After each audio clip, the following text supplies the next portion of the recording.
बिस्मिल्लाहिर्रहमानिर्रहीम, अस्सलाम वालेकुम। इस वक्त इसराइल की तरफ से जिस तरह की जारहाना कार्रवाइयाँ और जिस तरह की मुतशद्दिद कार्रवाइयाँ गज़ा के ख़िलाफ़ की जा रही हैं, इसकी मिसाल मिलना मुश्किल है। और इस वक्त ताज़ा तरीन कार्रवाई है जो कि अल नस्र मेडिकल कॉम्प्लेक्स के नज़दीक की गई है। इसराइल की तैयारों ने बमबारी करके एक ऐसे टेंट को निशाना बनाया है जहाँ पे फ़लस्तीन के गज़ा पट्टी के बहुत सारे जर्नलिस्ट मौजूद थे, और उसके नतीजे में जो हलाकतें हुई हैं, जिसके नतीजे में जो ज़ख्मी हुए हैं, उनमें ज़्यादा एक कसीर तादाद उन जर्नलिस्ट की है कि जो इस वक्त गज़ा पे की जाने वाली इसराइली बर्बरियत को दुनिया के सामने पेश कर रहे हैं। यानी फिर उन तमाम जर्नलिस्ट और सहाफ़ियों को निशाना बनाया गया। और इस दिलखराश वाक़े का एक पहलू ये भी था कि ये जो आग लगी थी, इस धमाके के नतीजे में उन तैयारों ने जो बमबारी की थी अल नस्र मेडिकल कॉम्प्लेक्स के एक टेंट के ऊपर जहाँ ये सहाफ़ी मौजूद थे, इसके नतीजे में जो आग लगी थी उसके अंदर बहुत सारे सहाफ़ियों को जलते हुए भी देखा गया। फुटेजेस इतनी दिलखराश हैं और इतनी ख़तरनाक हैं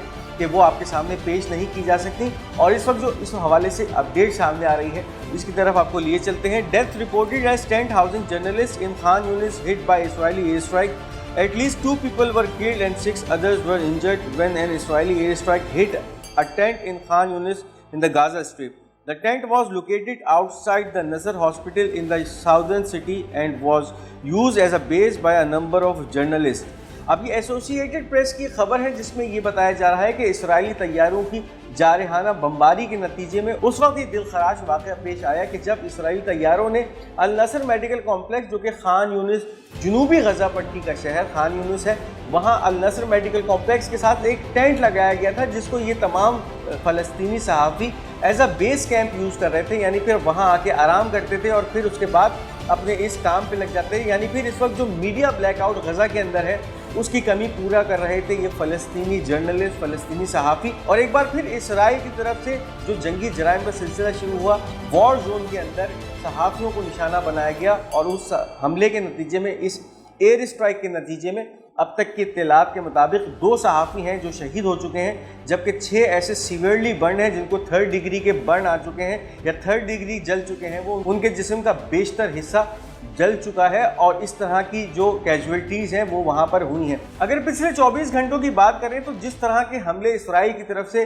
किए गए हैं, बिला इख्तियार बमबारी की गई है, इसके नतीजे में इस वक्त गज़ा की जो हेल्थ मिनिस्ट्री है उसके मुताबिक 15 फ़लस्तीनी, जिनमें एक कसीर तादाद बच्चों की है और ख़वातीन की शामिल है, वो अब तक जामे शहादत नोश कर चुके हैं। जबकि इसके साथ साथ 15 से 16 ऐसे फ़लस्तीनी हैं जो कि इन टारगेटेड रेड्स के अंदर अब तक बहुत ज़्यादा सीवियरली ज़ख्मी बताए जा रहे हैं। बावजूद इसके कि अब जो है वो अरब दुनिया तो मुकम्मल तौर पे खामोश है, लेकिन दुनिया के दूसरे ममालिक में फ़लस्तीन से इजहार यकजहती के तौर पे रैलियाँ निकालने का सिलसिला और एहतजाज का सिलसिला शुरू हो चुका है। और आज दुनिया के बेशतर ममालिक में फ़लस्तीनियों से इजहार यकजहती के तौर पर एक स्ट्राइक मनाई जा रही है, जिसके अंदर कारोबार बहुत सारे ममालिक के बाशिंदों की तरफ से, तंजीमों की तरफ से, ट्रेडर्स तंजीमों की तरफ से बंद किए गए हैं। और इसका अहवाल ये है कि बहुत सारे मुसलमान ममालिक के अंदर ये जो स्ट्राइक है वो आज वक्त पजीर हो रही है। लोगों ने अपने कारोबार बंद करके इसराइल के खिलाफ अपना एहतजाज रिकॉर्ड कराया है। इसके साथ साथ आपको ये भी बताते चलें कि इस वक्त गज़ा की जो कैफियत है वो बहुत ज़्यादा ख़तरनाक होती जा रही है। और खान यूनिस के इलाके के अंदर इसराइली फ़ौजों ने जो है वो डेरे डालने शुरू कर दिए हैं और वहाँ के लोगों को नकल मकानी करने में मजबूर कर दिया है। एक तरफ इसराइली तैयारे आते हैं, फ़िज़ा से बमबारी करते हैं, इलाकों को मलबे का ढेर बनाते हैं। दूसरी तरफ से जो इसराइल की ग्राउंड फोर्सेस इन इलाकों में दाखिल हुई हैं, उनकी तरफ से भी जारहाना कार्रवाइयाँ या एक जो एथनिक क्लींजिंग है इन फ़लस्तीनियों की वो की जा रही है। और किसी भी तरह ये जंगी जराइम से कम नहीं है। दूसरी तरफ जो एक जेनोसाइड की कैफियत है और मुहासरे की कैफियत है वो भी अब गज़ा के बहुत सारे शहरों में, जनूबी शहरों में और उसके साथ साथ जो शुमाली इलाके हैं वहाँ पे भी देखने में सामने आ रही है। तो इस वक्त ये कैफियत है और आप तमाम नाज़रीन से इस वक्त यही इल्तिजा है कि इन फ़लस्तीनियों को अपनी दुआओं में याद रखें। इस वक्त जिस तरह का मुश्किल वक्त इन फ़लस्तीनियों पे है, खुदा ना करे कि किसी कौम पे आए। और दूसरी तरफ उन अरब ममालिक पर भी दुख है कि जिन्होंने इन शदीद मज़ालिम के बाद भी अपनी आँखें फ़लस्तीनियों से मूंद ली हैं। इस वीडियो को आगे बढ़ाने से पहले उन तमाम नाज़रीन के लिए कि जिन्होंने अब तक हमारा ये चैनल पाक गोल्ड मीडिया सब्सक्राइब या फॉलो नहीं किया, अगर आप YouTube पे देख रहे हैं तो हमारे इस चैनल को सब्सक्राइब कीजिए और अगर आप फेसबुक पे देख रहे हैं तो हमारे इस चैनल को लाइक और फॉलो कीजिए ताकि कोई भी अहम वीडियो और अपडेट आप मिस न कर सकें। अब इसके साथ साथ बात करते चलें कि इस वक्त CNN की एक रिपोर्ट के मुताबिक इस वक्त जो प्रो यमनी गवर्नमेंट है और जो कि हौसियों के अगेंस्ट है, उन्होंने अब तरतीब देना शुरू किया है एक ऐसे कोऑर्डिनेटेड अटैक को कि जिसके बाद वो हुदैदा का वो इलाका या हुदैदा की वो बंदरगाह जो कि इस वक्त यमनी अंसारुल्लाह ग्रुप के अंडर आती है और वो वहाँ से ऑपरेट कर रहे हैं, उसके ऊपर एक हमला करके उसको हासिल करने का प्लान बनाया जा रहा है। अब इस वक्त जो प्रो गवर्नमेंट है उन्होंने CNN से बात करते हुए क्या बयान दिया है, इसकी तरफ चलते हैं। Yemeni pro-government forces are reportedly preparing to launch a ground offensive aimed at retaking the strategic port city of Hodeidah. According to officials speaking to CNN, the planned operation is expected to be backed by coordinated Saudi and US air and naval support. Regional diplomatic sources say preparations are underway for a ground operation that would be launched from south and east and as well as along the coast. अब इस वक्त जो Yemen की pro Saudi government है जिनको मुकम्मल तौर पे सऊदीया की हिमायत हासिल है, इसके साथ साथ UAE की भी हिमायत हासिल है, उनकी तरफ से एक कोऑर्डिनेटेड अटैक किया जा सकता है उन इलाकों को, यानी हुदैदा के इलाकों के ऊपर जो कि काफ़ी अरसे से यमन के हौसियों के पास था, उनके अंडर था और वो वहाँ से अपनी कार्रवाइयाँ जो हैं बहरा अहमर में भी कर रहे थे। इसके साथ साथ वहाँ से जो कार्रवाइयाँ थी इसराइल के खिलाफ भी की जाती थी। तो अब इस वक्त ये इत्तलात आ रही हैं कि यमन की जो प्रो गवर्नमेंट है वो सऊदी अरब की बैक और उसके साथ साथ अमरीकी कोऑर्डिनेशन के साथ इस इलाकों को हौसियों से वापस लेने के लिए आने वाले वक्तों में किसी तरह का हमला कर सकती है।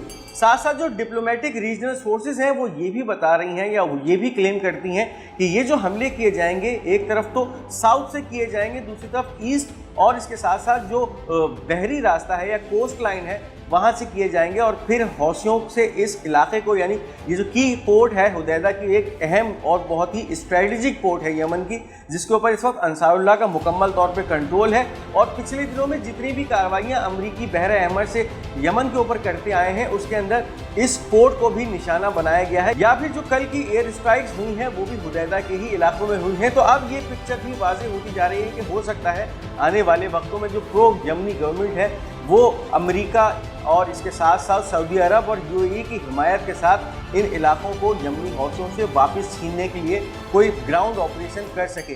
लेकिन इस वक्त कैफियत यह है कि यमनी मुकम्मल तौर पे इस पूरे पस मंज़र के अंदर जिस तरह से तैयारी करके बैठे हुए हैं, तो अब ये आने वाला वक्त ही तजवीज़ करेगा कि क्या ये जो प्रो यमनी गवर्नमेंट है ये हुदैदा का पोर्ट अंसारुल्लाह या यमनी हौसियों से हासिल कर पाएगी या फिर यमनी अंसारुल्लाह या हौसी उनको एक दफ़ा फिर इस इलाकों से मार भगाएंगे और पीछे की तरफ ढकेल देंगे।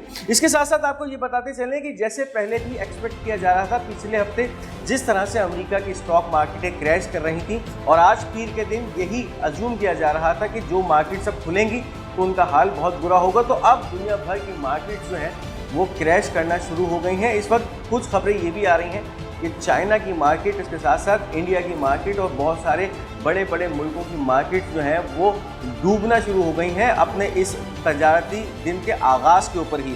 अब इस वक्त जो मेरे सामने इस हवाले से अपडेट सामने आ रही है, Chinese stock market fall 10% eight opening, India's main stock index fall 3% at opening, Japan's Nikkei index fell 5% and Australian shares fell 6.3%.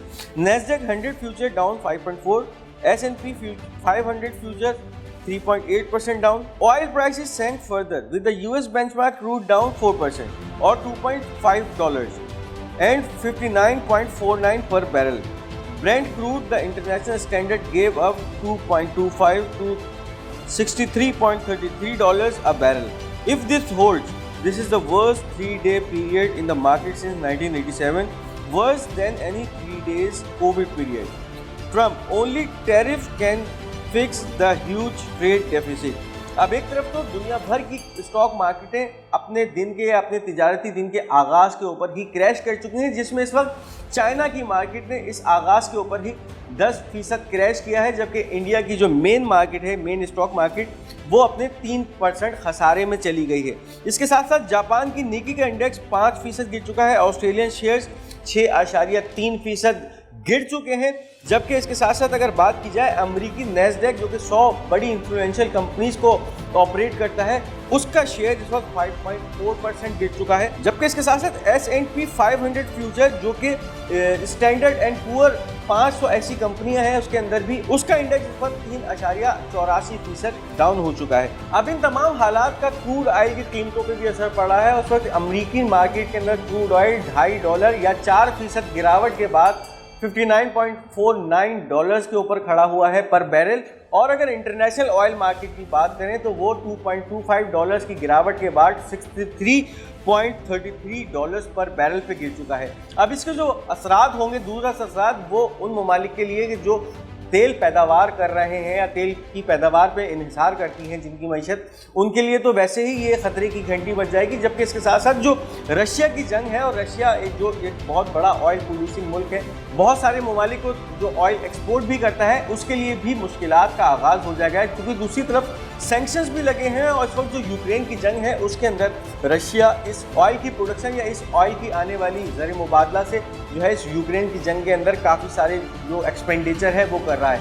अब इस वक्त कैफियत ये है कि $70 से $80 फी बैरल के हिसाब से इस वक्त जो तेल था, रशियन तेल, वो मार्केट में बिक रहा था। और जब आप इंटरनेशनल मार्केट जो है वो $63 पे आ चुकी है तो अब जो है रशिया के लिए भी मुश्किलात में इजाफा हो सकता है। इसके साथ साथ ये भी इस वक्त खबर है कि ये जो 1987 के बाद ये पहली दफ़ा हुआ है कि 3 दिनों के अंदर मार्केट इस तरह से गिरी है। और अगर ये इसी तरह चलती है तो हालात इतने ज़्यादा ख़राब हो जाएंगे कि यानी फिर जो कोविड के दिनों में जिस तरह के हालात थे उनसे भी ज़्यादा हालात जो है ख़राब हो जाएंगे, दुनिया उनसे भी ज़्यादा खतरनाक हालात में, यानी फिर स्टॉक मार्केटें कोविड के दौरान जो हालात थे उनसे भी ज़्यादा खतरनाक हालात में चली जाएंगी। जबकि दूसरी तरफ डोनाल्ड ट्रंप की जो हठधर्मी है अभी भी कायम व दायम है, और डोनाल्ड ट्रंप अभी भी इस वक्त जिस तरह की कैफियत है मार्केट की, उसके बाद भी यही बयान दे रहा है कि ये जो टैरिफ उसकी तरफ से लगाए गए हैं यही वो चीज़ है जो कि इन ट्रेड डेफिसिट्स को ख़त्म करेगी, यानी फिर अमरीकी मईशत को संभाला देगी।